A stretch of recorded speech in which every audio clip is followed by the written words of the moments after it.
7 hari yang mencekam. Kisah yang masih seputar makhluk gaib ini sungguh-sungguh monumental bagi saya.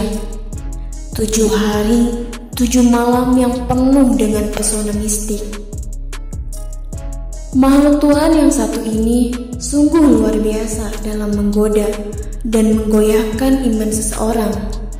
Benar juga, seperti yang kebanyakan orang-orang soleh katakan, semakin seseorang taat beribadah, maka cobaan yang datang itu semakin berat. Masih teringat jelas di dalam ingatan saya, kala itu pada pertengahan tahun 1998, tepatnya di rumah saya sendiri di daerah Bogor. 7 hari 7 malam yang penuh pesona mistik datang menyelimuti tempat tinggal saya. Pada hari pertama, kejadiannya pada Jumat siang, ketika saya sedang menyapu lantai depan, tiba-tiba tercium aroma wangi kemenyan yang sangat menyengat hidung. Dan seketika itu pula, tanpa ada komando, bulu kuduk berdiri dan sekujur badan saya merinding.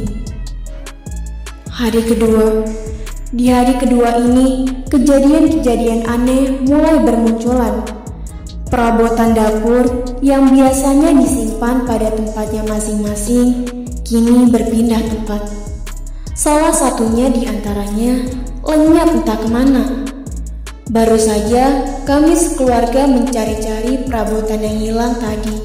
Tiba-tiba saja perabotan itu telah kembali ke tempatnya semula. Aneh. Hari ketiga, gangguan yang muncul nampak semakin menggairahkan. Betapa tidak, gangguan itu muncul dan langsung tertuju pada saya. Ketika itu, saya sedang menunaikan sholat maghrib. Tiba-tiba saja, dari arah depan kaca jendela kamar, terdengar gemeritik suara aneh. Semula, saya kira di luar sedang hujan rintik-rintik. Tapi ternyata bukan. Hari keempat, gangguan yang datang pada hari keempat ini semakin menjadi-jadi. Ketika itu, saya akan berangkat tidur malam. Tiba-tiba saja, pada arah jendela kamar yang sama seperti hari ketiga, terdengar bunyi yang aneh lagi.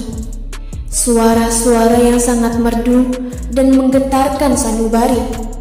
Sejenak, saya perhatikan suara-suara mistis tadi. Sepertinya suara kuku-kuku tajam yang digarukkan di atas permukaan kaca. Benar-benar sangat mengerikan. Hari kelima dan keenam. Pada hari ini, gangguan agak sedikit mereda. Meskipun demikian, semerbak wangi kemenyan masih saja tercium di sana-sini dengan aromanya yang khas, menggetarkan nyali serta meluluhlantahkan setiap persendian tulang. Hari ketujuh, inilah hari terakhir yang penuh dengan pesona mistis. Hari di mana saya diuji keimanan oleh Tuhan lewat perantara makhluk gaib yang bernama jin. Kala itu, saya sedang melakukan zikir setelah selesai menunaikan ibadah sholat maghrib. Malam itu, saya sedang sendirian di rumah, sementara anggota keluarga yang lain sedang berpergian keluar kota. Tiba-tiba, gangguan itu datang lagi dan lebih hebat dibandingkan malam-malam sebelumnya. Malam itu cukup hening. Di luar sana yang terdengar hanyalah bintang-bintang malam dan sesekali gemerisik dedaunan yang bergesekan satu sama lain. Di dalam zikir, di dalam tafakur dan berzikir, tiba-tiba terdengar suara ketukan halus di daun pintu belakang. Saat itu, sejujurnya saya merasa tercekam ketakutan. Namun, pesona ketukan mistisnya sungguh membuat saya bergairah. untuk tetap bertahan dalam berzikir. Ketukan halus tadi kemudian berulang. Semakin indah dalam karunia Tuhan ini. Entah karena saya tidak bergeming dari berzikir atau karena saya tidak mengindahkannya, tiba-tiba saja makhluk gaib itu marah, serta merta pula dengan garangnya jin ini membanting pengait kunci gembok pintu kamar dengan sangat keras dan menimbulkan suara yang memekakan telinga.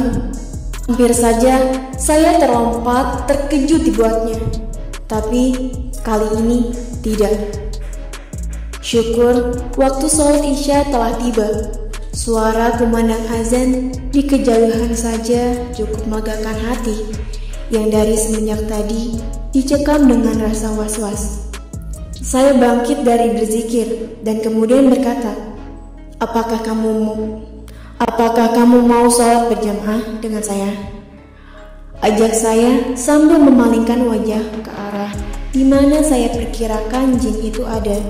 Kemudian saya melanjutkan sholat Isya sampai selesai dan kemudian gangguan itu tidak pernah muncul lagi.